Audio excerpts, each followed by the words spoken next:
বন্ধুরা আজকে নিয়ে এসেছিলো আমাদের মাংস। তো দেখো বন্ধুরা, তোমরা কে কীভাবে রান্না করো সেটা তো আমি জানি না, তো আমি এইভাবে রান্না করি, তাই ভাবলাম তোমাদের কাছে একটু শেয়ার করি আমার রান্নাটা। তো দেখো, আমি মাংস নাইলে কিন্তু আগে মশলাগুলো তৈরি করে নিই। আগে আলু টালু কেটে পরিষ্কার করে নিই, তারপরে মশলা তৈরি করে নিই। পেঁয়াজ, রসুন, আদা, যা যা মশলা লাগে সেগুলো সব তৈরি করে নিই। জিরে টিরে করে বেটে নিই, আদা আটা সব বেটে নেবো।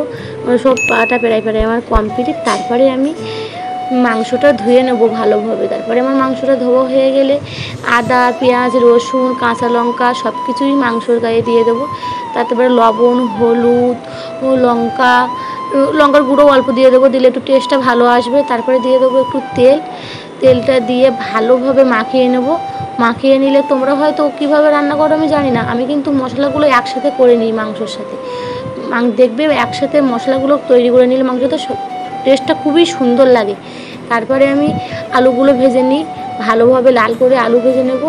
আলু ভাজা কমপ্লিট হয়ে গেলে তারপরে আমি কড়াই একটু আমার পরিমাণ মতো, যে যেরকম মাংস নিয়ে আসবে সেরকম পরিমাণ মতো তেল দিয়ে দেবে। আমাদের অল্প নিয়েছিলো তাই আমি সেই পরিমাণেই তেল দিয়ে দিলাম। তারপরে সেই মশলা করা মাংসটা কড়াই দিয়ে দেবো, দিয়ে 4 থেকে 5 মিনিট মতো কষাই করে নেব। 4 থেকে 5 মিনিট বলতে কষাই না হওয়া পর্যন্ত কষাই করতেই হবে, ভালোভাবে কষাই করতে হবে। এবার কষা হয়ে গেলে তারপরে পরিমাণ মতো জল দিয়ে দেবো। আর যদি কেউ বাড়ির মুরগি বা হাঁস রান্না করো তাহলে একটু বেশি জল দিতে হয়। আর পোলট্রির মাংস তো ওই জন্য আমি খুব অল্প করে জল দিলাম, কারণ অল্প জল দিলে খুব টেস্টফুল হয়। তারপরে এবার 10 থেকে 15 মিনিট ভালোভাবে ফুটিয়ে নেব। ফুটানো হয়ে গেলে নামিয়ে নেব। তো দেখো, আমার রান্না প্রায় কমপ্লিট হয়ে গেছে, আমার মাংস রান্না।